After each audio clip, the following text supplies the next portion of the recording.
Hej, cześć, witam wszystkich bardzo serdecznie. Czy wam podoba się druga odsłona Jurassic World Evolution 2? Czy spełniła wasze oczekiwania?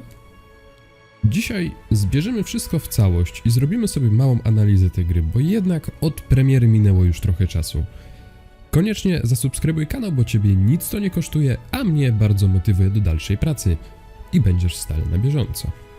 Ale bez zbędnego przedłużania intro i lecimy z materiałem. Zapraszam.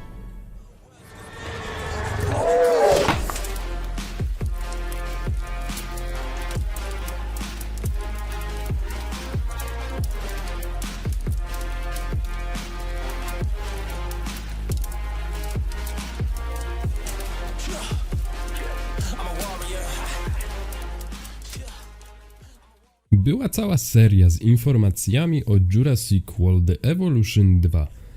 Hype narastał z każdym newsem. Sporo nowych mechanik, nowe jednostki, nowe budynki itd.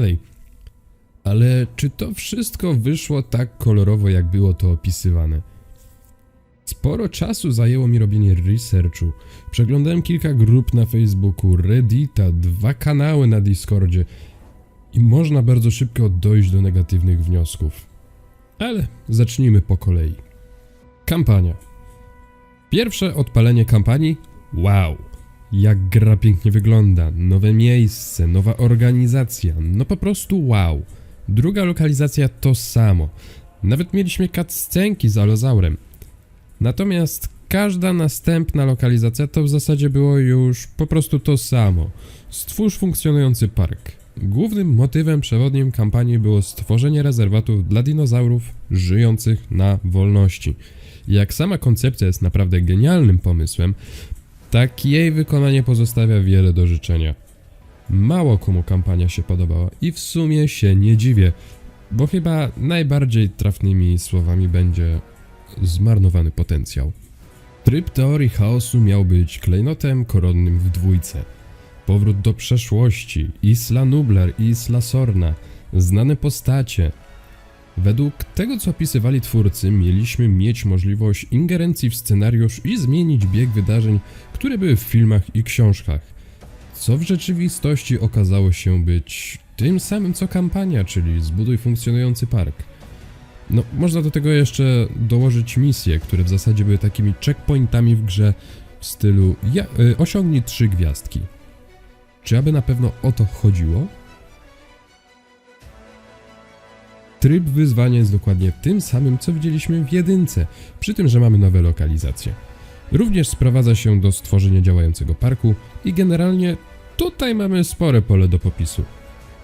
No chyba, że nastawiasz wszędzie pełno centrum innowacji, to lokalizacja przejdzie ci się sama. I nagle cały czar wyzwania pryska. Wszyscy czekaliśmy na wodne gatunki, a co do nich również są mieszane uczucia. Bardzo często widywałem komentarze bardzo podobne do tych, które mówiłem w odcinkach z newsami. Najwięcej widzi się te gady w momencie, gdy się je wypuszcza z wylęgarni. A później jedyne co się widzi to wielki basen, jakim jest laguna i nawet tam się nie zagląda. Zresztą nawet jak tam zajrzysz z galerii, to i tak guzik się widzi, bo jest tam tak cholernie ciemno, że głowa mała. Zwiadowcy byli upośledzeni już w jedynce, ale to jak debilni są w dwójce, to jest coś nie do opisania. Drony w lagunach i awiarniach porażka, bo zanim one trafią w cel, to dinozaur umiera, albo najzwyczajniej, gdy chcesz go uśpić i przenieść, gdy jakimś magicznym sposobem zablokuje się w powietrzu niewidzialną teksturę, to nie da się go w żaden sposób przetransportować.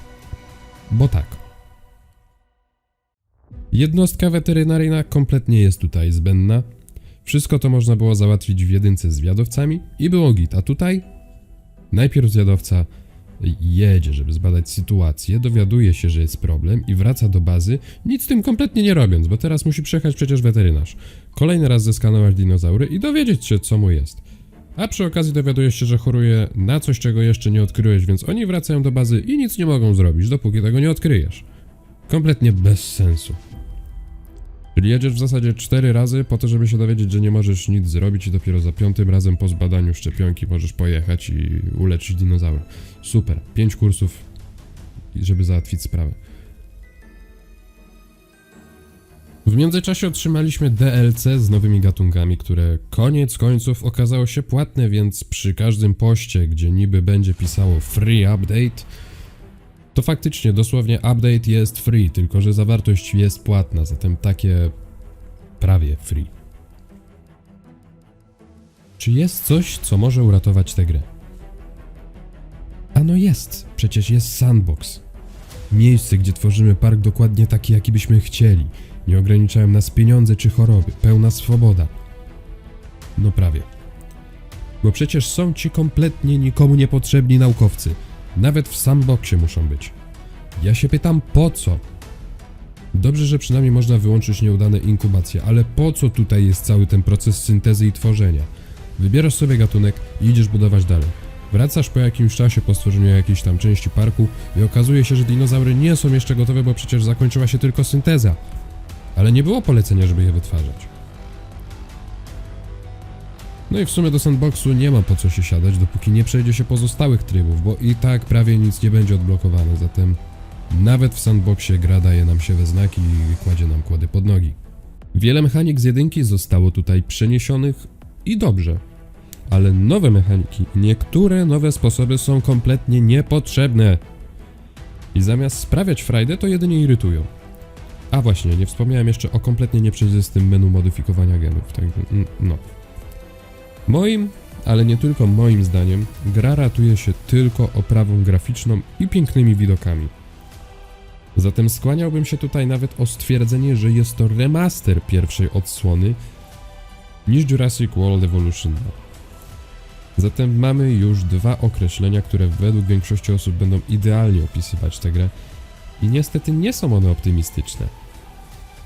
Remaster jedynki i zmarnowany potencjał. To by było na tyle w dzisiejszym materiale. Koniecznie zostaw subika na kanale, bo jak mówiłem na początku, ciebie nic to nie kosztuje, a mnie bardzo motywuje do dalszej pracy. Tymczasem ja będę się z wami żegnał. Na razie, trzymajcie się, piąteczka.